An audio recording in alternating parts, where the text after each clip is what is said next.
Right, this is going to be a very interesting one, and I don't know if you've actually felt it, and please, if you have, this might be very interesting to you, because it seems that flies have decided to take over Gauteng, and experts have confirmed, actually, that we have more of these pests buzzing around than usual.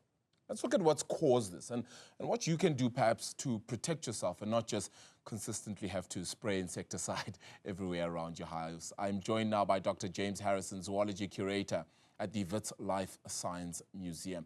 Dr. Harrison, thank you so much for the time. So it's true, there really is a fly infestation in Gauteng?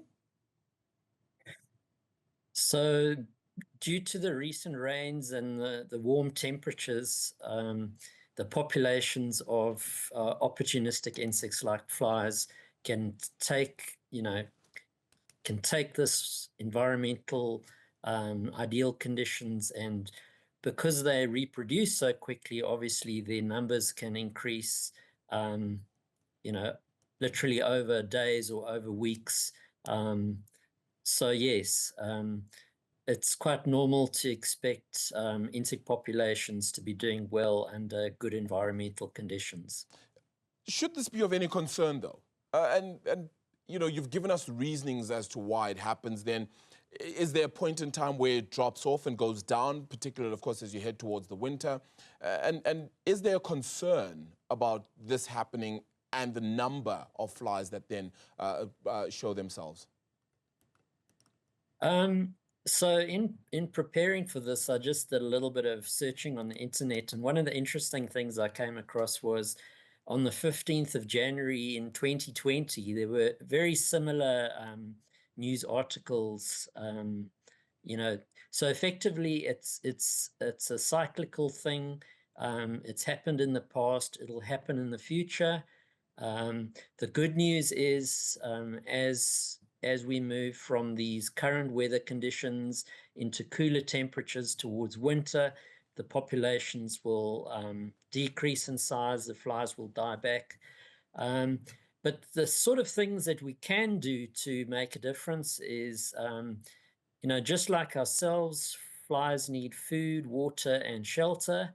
And within an urban environment, any organic debris, domestic pet manure, for example, our own household waste, that's the food source for flies to breed in. So effectively, by just thinking of our sanitation in and around our households, and then obviously also as town councils and as a community at large, if they've got no food, you won't have them breeding at such good rates. So that's definitely, the first thing to think about. Yeah, look, if ever we needed a reason to be cleaner as a society as well, I suppose this is definitely one. I was just wondering about the health situation that perhaps could be seen in South Africa. Could they be ultimately major carriers then of course, yes, germs, but certainly infections and diseases that already then could begin to spark up off the back of this? So, very interesting question that. So, flies themselves are actually very clean animals, but what they do is they like to feed on really gross stuff. So, rotting meat, feces, decaying organic matter, and when they sit on, let's say, dog manure in your garden, and let's say your household pet had diarrhea recently, the fly sits on that, and the mechanical contact between the fly's feet and its mouth parts and the diarrhea, for example, it then flies into one's kitchen window and sits on the sandwich that you're making for lunch. And that's how mechanical control of viruses and bacteria and obviously disease can go from other sources in and around our environment, and the flies are mechanical vectors that can then bring them to us as humans.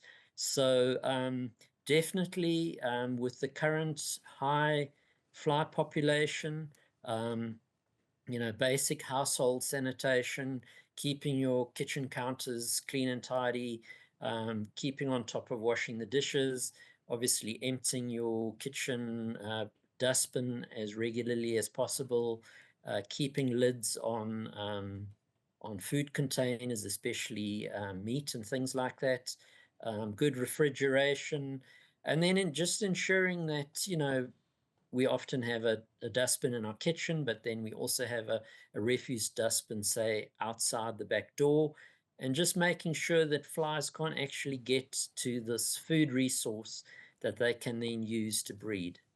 Yeah, I think, Dr. Harrison, I should have, before we began this discussion, I should have actually warned some of our, some of those that are watching, some of our viewers, that maybe this conversation may be a little bit graphic as well for them. So we apologize to anybody who may be bothered by it as well. But just as another question, what about the natural order of things? I mean, the Lion King has that circle of life. What about the circle of insect life? Does this affect it, having too many insects then? Does that aid a particular process? Does that aid a different kind of animal or insect as well? Or does it change the natural order of things? So, you know, just thinking from a suburban perspective, obviously we've got a whole range of suburban birds that would definitely be enjoying the abundance of juicy flies to feed on, things like flycatchers and what have you. Many of the shrikes will readily be attracted to feeding on either maggots and or the adults themselves. So, I mean, that's how, you know, it becomes part of the whole cycle of life.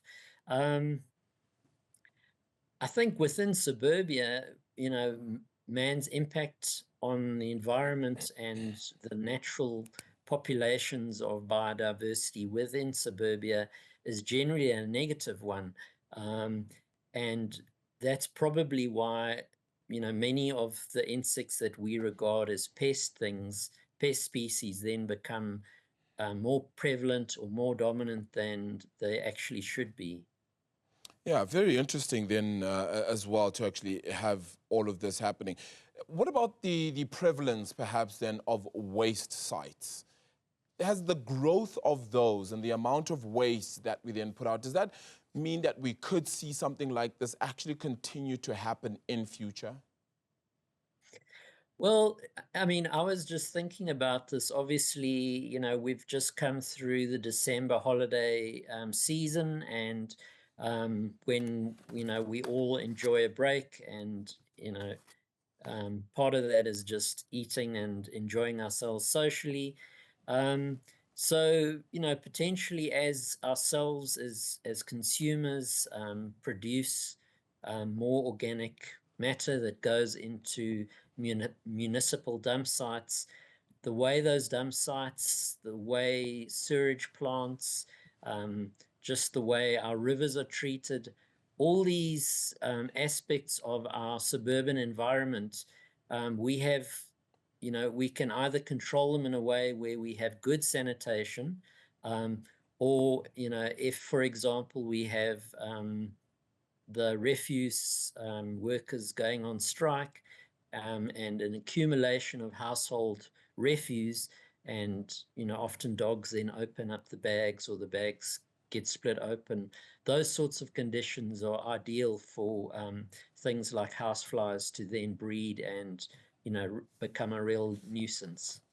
Yeah, Dr. Harrison, that's very, very interesting as well. And I think the awareness is also very critical and important then for all of us. So really appreciate it. Thank you so much for giving us a sense of that infestation of flies then across Gauteng.